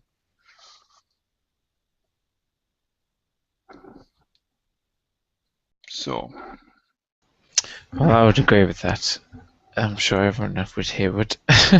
So I mean, you think that for instance, a religious studies class? Do you think? Absolutely. But teach I it mean, in comparative religions. That's perfectly all right. Yeah, I get that, but do you think it should be taught in only from a sort of historical and factual context, rather than as sort of like because I when I did religious studies, which was a long time ago, but when I did religious studies, it's not that long ago, but in school, we were taught sort of these logical fallacies as if they were actually reasonable arguments. So that, that they taught us that the Boeing 747 argument as if it was actually a reasonable argument. They didn't just say these are all the religions. This is what they believe in. This is what they do. Here's some history about them. Let's look at the Crusades. Let's all these sort of things. Exactly. No, they didn't do that. The religious textbooks had actually arguments like, water is in 3 different states of matter. Actually, that's bollocks. But and so is God, the Trinity. So they were actually teaching us logical fallacies. Do you think that should be allowed? Again, I don't have any problem teaching whatever you want to teach, as long as you don't call it science and you teach it in a class that's not mandatory. If everybody has to teach it, learn it, that's a problem. But if you open it up to a comparative religion study or a Bible study on Christianity, I don't care. Just keep it out of the classroom. In the UK, religious education is compulsory to GCSE level, which is but age they have 16. a state church there. I guess so. Yeah, they don't in America. So that's that's a big difference, and that's one reason why this is such an issue, is because they don't have an in like that. They have to wedge it in there somehow. So they try to call it science, but they can't. So it's that's the biggest problem, and that's why when you get these kids, everybody goes to church, and like Bryant was saying, like he grew up in Milwaukee, which is the heart of the Midwest. And everybody he went to school with was probably a Christian. It's prevalent. JD's one of the few people that I've met that has actually grow up in America and not been a religious person at all. And there's not many people like him. Yep, it's definitely difficult, but to be fair, it was very non-denominational, so it wasn't like Southern Baptist or hardcore. Like honestly, the creationism topic, it was never really an issue in our schools. I did end up living in Texas for 2 years, and it's still a big issue down there. I lived in Dallas, but in Wisconsin, it's not that much of an issue because honestly, they're not fundamentalists. They're not young Earth creationists. I mean, to be fair, they're fully deluded on other regards, but they're not young Earth creationists at a church. They're probably what most Christians would call cafeteria Christians, to be honest. Yeah, and it's like if everybody was a Christian like Fiona is, and people like that, where it's like I believe in God, I can't really tell you why. I just have a faith that He's there, and they're not trying to make public policy based on their belief that this God has all the answers morally, economically, and socially, and they want to make public policy out of God. That's a problem. I never have a problem with the ones that just have their own personal spiritual relationship. Exactly. I don't have a problem with that. It's when they take over a political party and try to jam it down the throat of everybody else. That's an issue. Like that's no different than what happened in Germany in the 30s, in Russia in the 50s. State run everything, and that's wrong. It's wrong, and we should be better than that in the 21st century. In a more general sense, of course, that if everyone had these sorts of secular viewpoints, then there wouldn't be this atheist type of community. I mean, is that a bad thing? Again, like when you try to talk to a lot of Christians, theists, however term you want to use to describe them, and try to find talking points of commonality, when you start trying to talk to somebody about the bettering of humanity, the bettering of society, and I don't even want to use the word presupposition. Their first thought is they're wicked and evil because they're human. There's no starting point. It just makes things difficult. There's no discussion. It's necessarily difficult to have a rational discussion. I think presup is a fair word. It's where they start from, and it makes especially political conversations about how you want to organize a society around you. Yeah, I mean, being this kind of minority is not fun. Being an atheist in America is not fun. I don't have any illusions that you guys have it easy down there. Yeah, being an atheist up here, nobody cares. Exactly. Same thing in Europe. Nobody cares. Same thing in Scandinavia, Europe. Oh, they don't care. Yeah. They don't care. I tell people I'm an atheist, they go, yeah, so. Yeah. They have more of an issue with my bisexuality than they do with my being an atheist. Do people still have an issue with that? It's not something that's generally discussed because it's still a bit. I don't want to use the word taboo, but it's just. It's not a common thing. People, you hint at it, and people are aware that people are like that, but when you actually meet somebody like me, and I don't have any problem talking about it, they don't know what to do with me because it's something for many years you just never talked about. What do you mean? You don't talk about sexuality in that sense, right? So just one of the first topic I said though. I mean, surely, I mean, in other ways, it must be sort of an advantage because you have a sort of bigger pool to select from. Well, in a lot of ways, I agree with you. I can derive pleasure sexually from either, and it does allow me a much easier access it whenever I want. I agree with you, but yeah, I'm not looking for a specific thing anytime. I can, whatever presents itself, I'm more than comfortable accepting. So it makes it a lot easier in that sense. Yes. James, do you watch Game of Thrones? Because I think one of the first bi characters that I've been exposed to on TV, because I don't watch a whole lot of TV, but they have a really good character on Game of Thrones, and he's bisexual. Interesting. You know, I was just talking to a friend. She watches the show. I've never watched it. I haven't had TV in over 2 years. I don't miss it. I very seldom. I watch sports. If I'm going to watch sports, I go to the bar. That's my evening out. But yeah, I just don't watch TV. So when the people in class talk about Game of Thrones and all these shows, I go, I don't know. I don't know what that is. So they laugh at me. Yeah. Captain Jack Harkness from Doctor Who was bisexual. Yes, he was. Yeah, I remember him. I actually like his character, the face. He ended up being the face of Bo, right? Well, that's debatable. It was strong. The connection was pretty. The inference was pretty strong. Well, yeah, the inference was pretty strong at the end there. Yeah. Yeah, this is like it's a bit controversial though. Yeah, but that's okay. I'll live with my delusion because I like to think that that's how he ended his life. That would be really cool. Because he really had no way to die. He had to just, So anyway, we could talk about Doctor Who for hours. I love that show. So, but I watch everything on Netflix. I used to like it, but I think it's got a lot worse. I think it was a lot better than it is now. I don't really like it anymore. I don't like the I can't even remember what they're called because I just. It was better when they had Christopher Eccleston or David Tennant. Yeah, I like David Tennant for sure. Unfortunately, I wish Chris would have stayed longer, but he could only do 1 year, and that was depressing. That was so sad. He was so good. I would love to see him doing 4 or 5 seasons. That would have been awesome. There was something really odd about that actually, because it was implied at the time that he just didn't want to be typecast, but the reason seems to be a little bit deeper, and it was due to apparently a disagreement between Christopher Eccleston and he said something like he hated the Doctor Who culture, and there was also an insinuation about bullying somewhere as well. So something about bullying.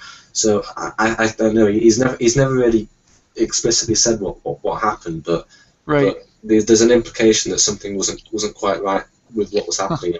He sort of Interesting. took it. He sort of stopped doing Doctor Who as sort of like a moral way out kind of thing. Interesting.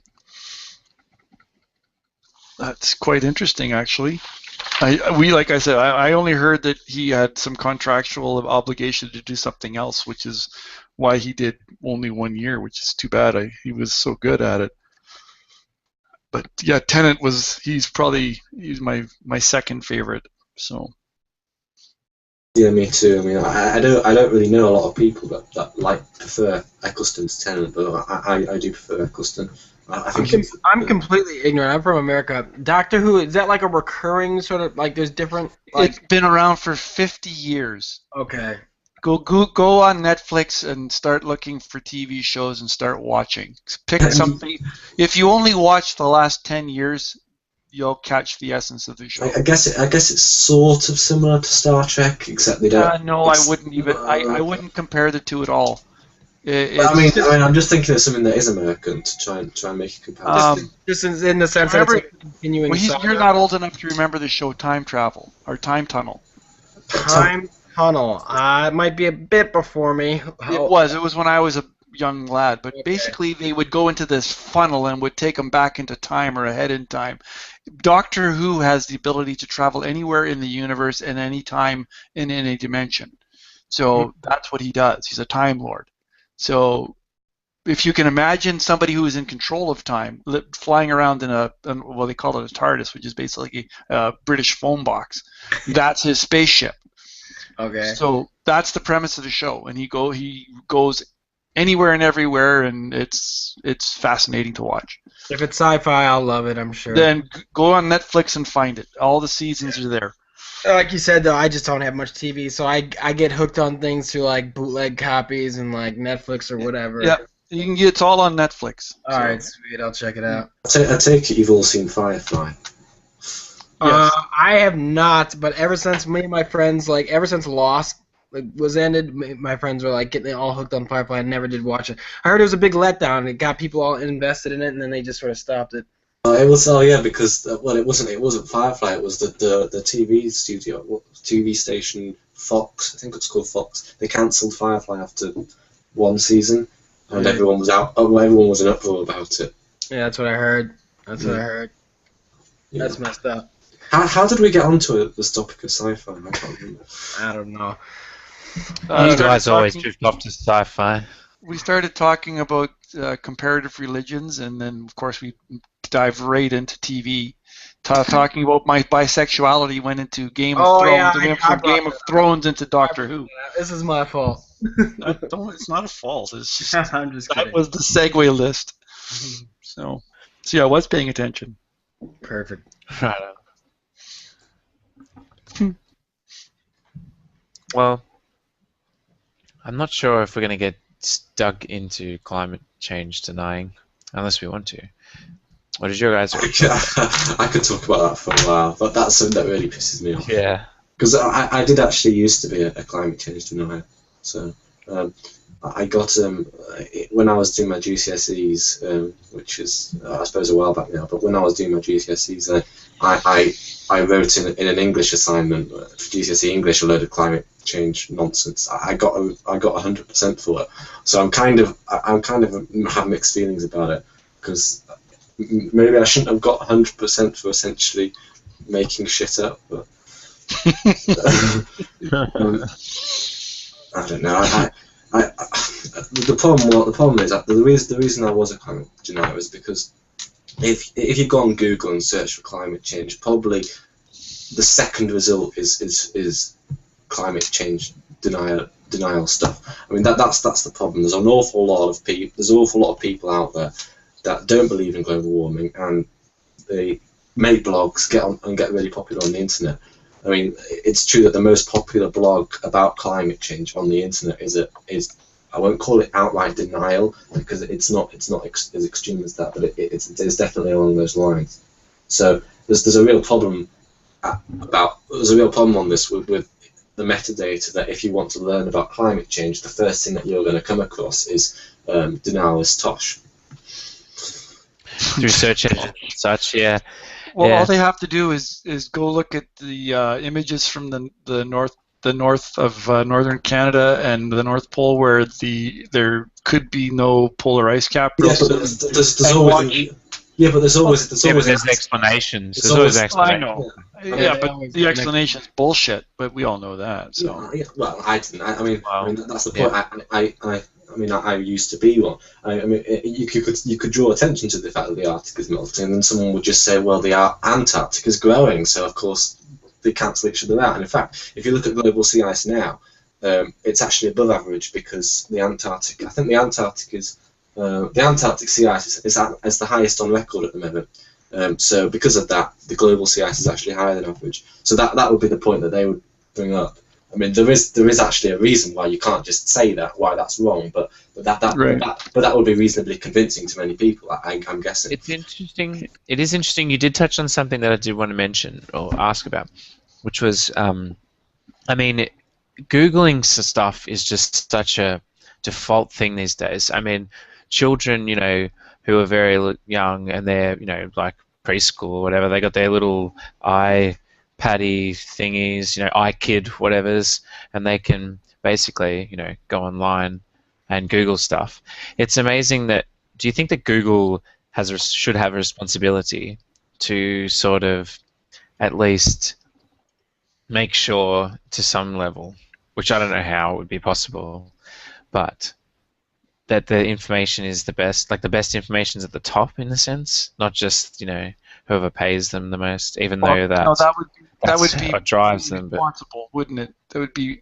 You could go to Google Scholar if you want really better results and more real science and stuff. I'm just going to talk from the point of view of my 16-year-old self here because I've been through this. I didn't know Google Scholar existed when I was 16, and bearing in mind that I was reasonably lucky because I've had a science background, so of course eventually I was going to go out to it, but it wouldn't be the same for many people. They would start a blog and then that would be it. But I didn't know Google Scholar existed. I mean, for all I know, it might not have even existed back then. But Google Scholar's been around about 10 years now.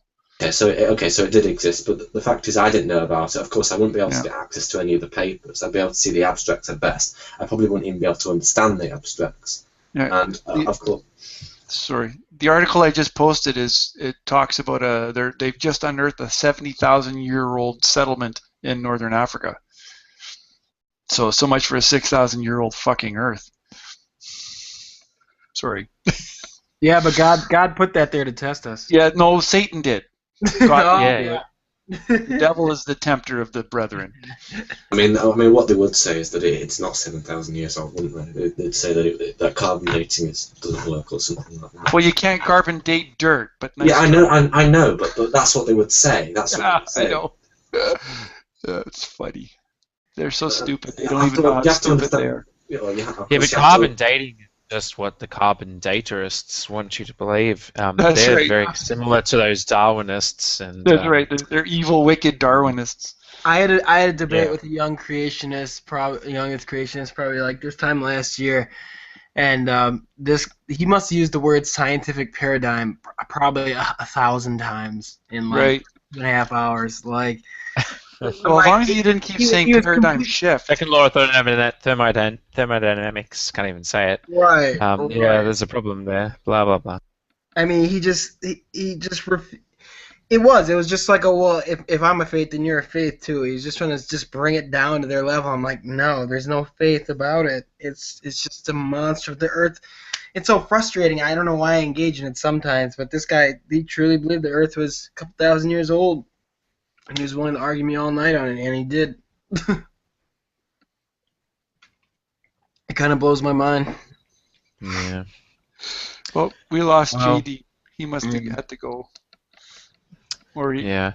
Well, it is getting close to. We're about 7 minutes away from 2 hours. I don't know if that's appropriate. That's probably a good time to. That's a good show time because if they're extensively long, no one's really interested in teasing. If you want to hang around, Bryant, I've probably got about 15 or 20 minutes if you want to hang out. Sure. Yeah, we can pound it up now. Yeah, sure. You guys are welcome to stay. I would you know, it's nice to get another perspective from other countries as well, because I know I'm not the only country that has social networks. Yeah. So are we going offline? Yeah, I think he's going to take us offline, which is fine. Cool. Yeah. So we'll conclude the episode, and thanks to everyone who participated. And yeah, I'm not sure what's thanks we're going to have a moderating. magic damage show next week, but yeah, sorry, Quantum. Oh, I was just going to thank you for moderating this one. I think you've done a really good job. Probably better than what I do. Oh well, I'm not sure if that's true, but I'm glad. Just say thank you. Stop being so damn modest. Sound like well, a thank you. All right. Fair enough. Why is it so hard for people to accept compliments? Well, I'm happy to accept it. I appreciate the compliments. Anyways, we're going offline now. Yeah.